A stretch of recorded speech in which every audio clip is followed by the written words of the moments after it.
महाराज जी, आज आपका पदार्पण हुआ है जमुई की धरती पर, तो क्या आशीर्वचन देना चाहते हैं जिले वासियों को या इस देशवासियों को इस मौके पर जो यहाँ आए हुए हैं? और संयोग ऐसा है कि आपकी मातृभूमि भी है, और क्या कहना चाहते हैं महाराज जी?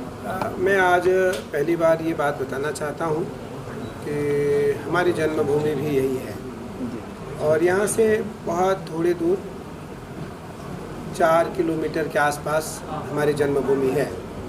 लेकिन सन्यासी घर नहीं जा सकता। जब तक मैं ब्रह्मचारी था मैं घर जाता था, मेरी माँ थी, मेरे पिताजी थे, मैं घर जाता था।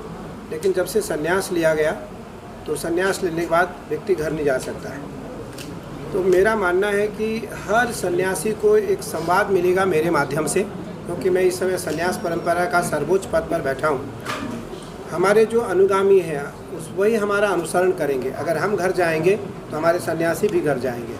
इसलिए सन्यासी को कदापि अपने घर में निवास करने का अधिकार नहीं है। इसलिए हमने एक आश्रम यहाँ ले रखा था 2010 में, छोटा सा, और हम आज उस आश्रम में हैं।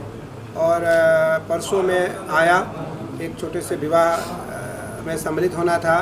कल हमने महादेव बाबा बैद्यनाथ धाम का दिव्य और भव्य अभिषेक किया और आज हम 3 दिनों से आश्रम में हैं। हजारों लोग, हजारों भक्तजन हमसे आकर के मिल रहे हैं। तो मैं देश और विदेश में जो हमारे करीबन 15 करोड़ लोग हैं वो पहली बार जानेंगे कि मैं यहाँ का हूँ। पहली बार उनको पता चलेगा कि मेरी जन्मभूमि ये है। लेकिन ये भी जानेंगे कि साधु कितने सहज, सरल और कठोर होता है, कि घर के नज़दीक रह कर के भी घर नहीं जाएगा। इसलिए नहीं जाएगा कि हमारी परंपरा कभी समाप्त ना हो। आपने देखा होगा कि योगी जी की माता जी का जब शरीर पूरा हुआ, योगी जी के पिताजी का जब शरीर पूरा हुआ, तो योगी जी घर संस्कार में नहीं गए। सन्यासी नहीं जाता। सन्यासियों का जो कार्य है वो धर्मोपदेश है, राष्ट्र हित के लिए है। और आज मैं सिमुलताला का इस पावन स्थान पर हूँ, क्योंकि सिमुलताला एक ऐसी जगह है जहाँ भारत के नहीं दुनिया के सभी लोग आना पसंद करते हैं। और मेरा मानना है, आज संयोग से हमारे बहुत प्रिय, यशस्वी, तेजस्वी, प्रखर और सर्व हृदय प्रेमी संदीप जी, सुमित जी हमारे बिहार सरकार में मंत्री हैं और साइंस टेक्नोलॉजी विभाग देखते हैं आप। मेरा मानना है कि अभी हम दोनों बात कर रहे थे गुरु चेले आपस में कि ऐसा कुछ कार्य किया जाए यहाँ कि जिससे एक विश्व में संदेश जाए। एक संदेश ये जाए कि भारत में आज जो हम, भारत के वो बड़े लोग जो बिहार को उपेक्षित समझते हैं। मैं अभी बता रहा था कि मैं 3 दिनों से रसगुल्ले खा रहा था। इतना सुंदर रसगुल्ला, इतना सुंदर दही, इतने सुंदर भक्तजन, इतने सुंदर श्रद्धा। अभी प्रातः काल में बैद्यनाथ धाम के जो प्रमुख पंडा हैं उनके साथ में पहाड़ पे गया।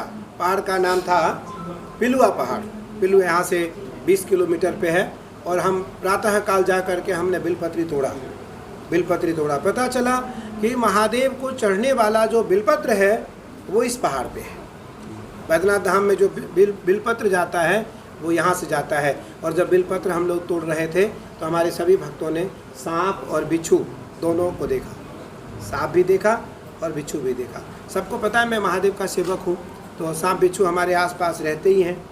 तो सब ने अभी वहाँ देखा कि सांप भी था, बिच्छू भी था और सारे जानवर भी थे, छोटे छोटे, जो महादेव के आभूषण हैं। आज संयोग से 2025 में जो महाकुंभ हुआ प्रयाग का, उस महाकुंभ से भारत को ही नहीं दुनिया के सनातनियों को एक नेतृत्व मिला। दुनिया के सनातनियों को एक नेतृत्व मिला। और उस नेतृत्व में मेरा भी बहुत बड़ा योगदान रहा। लगभग 3 करोड़ लोगों ने हमारे शिविर में आकर भोजन किया। 3 करोड़ लोगों ने हमारे शिविर में आकर के भोजन किया और 3 करोड़ लोगों को भोजन करने का अवसर मिला। भारत ही नहीं दुनिया के सभी छोटे बड़े हमारे शिविर में आए। आज जिस प्रकार से पुलवामा की घटना हुई उसका जवाब मिला। आज जिस प्रकार हमारे बाबा बैद्यनाथ धाम में आकर के श्रद्धालु पूरे 12 ज्योतिर्लिंग है, 12 ज्योतिर्लिंग हैं। उन 12 ज्योतिर्लिंगों में 2 ज्योतिर्लिंग ऐसे हैं जहाँ भगवान शिव पार्वती के साथ प्रत्यक्ष निवास करते हैं। वो एक स्थान काशी विश्वनाथ है और एक स्थान बैद्यनाथ धाम है, जहाँ भगवान शिव प्रत्यक्ष माँ के साथ रहते हैं। इसलिए हम सब पुण्यात्मा है कि हम सबसे पहले तो भारतवासी हैं, सनातनी हैं, और उससे बड़े पुण्यात्मा हम हैं कि महादेव के समीप से प्राकट्य हुआ और महादेव ने ही अपनी सेवा में लगा करके और भारत ही नहीं दुनिया के बड़े छोटे लोगों को संदेश देने के लिए एक आचार्य पद पर आसीन किया। आज यहाँ से एक जरूर सुभाषित संदेश जाना चाहिए। आज मैं जब प्रातः काल आश्रम का भ्रमण कर रहा था यहाँ, तो मैं देखा आम, बेल, नींबू, लीची, कटहल, ऐसे सुंदर सुंदर फल लगे हुए हैं, सुंदर पुष्प लगे हुए हैं। पुष्प को देख करके एक पल में भाव आता है कि भाव कुभाव अनख आलसहु नाम जपत मंगल दिशि दसहु। पुष्प को देखते ही महादेव को अर्पित करने का भाव होता है, पुष्प देखते ही माँ को अर्पित करने का भाव होता है। मेरा है इस परंपरा से हजारों लाखों ऐसे लोग हुए विद्वान जिन्होंने भारतीय परंपराओं का नेतृत्व किया, भारतीय परंपराओं का नेतृत्व किया, मौलिक सिद्धांतों का नेतृत्व किया। और महादेव यहाँ प्रत्यक्ष हैं, महादेव की कृपा यहाँ प्रत्यक्ष है, महादेव प्रत्यक्ष रूप से यहाँ निवास करते हैं। मैं 3 दिनों से यहाँ हूँ, लगभग 20-30 हज़ार लोगों से मैं मिल चुका हूँ और अभी मुझे 2 दिन यहाँ और रहना है, मुझे 10-20 हज़ार लोगों से और मिलना है। उसमें से बहुत लोग ऐसे हैं जो कोई सिद्ध पीठ से है, कोई कहीं से आ रहा है, कोई कहीं से आ रहा है, किसी पीठ की कितनी मान्यता है, किसी पीठ की कितनी मान्यता है, किसी पीठ की कितनी मान्यता है। तो आज मुझे लगता है कि आपका भी सौभाग्य है कि छोटे से गांव से एक छोटा सा साधु निकल करके भारत के सर्वोच्च स्थान पर जा कर के बैठा। लेकिन साधु है, क्या है वो? साधु है। साधु स्वभाव, साधु स्वभाव, सरल चित, जगहित परमार्थ नहीं कौ। एक ही निमित्त है मेरा, परमार्थ की सेवा, परमार्थ की सेवा। निर्भय नेचर विलेज का मालिक है, मेरा पुत्र है, 3 दिनों से हमारी सेवा में है, खुद सारथी बना है, मुझे चलाता है। पूरे दिन मैं इससे बात करता रहता हूँ, पूछता रहता हूँ क्या है क्या है क्या है क्या है।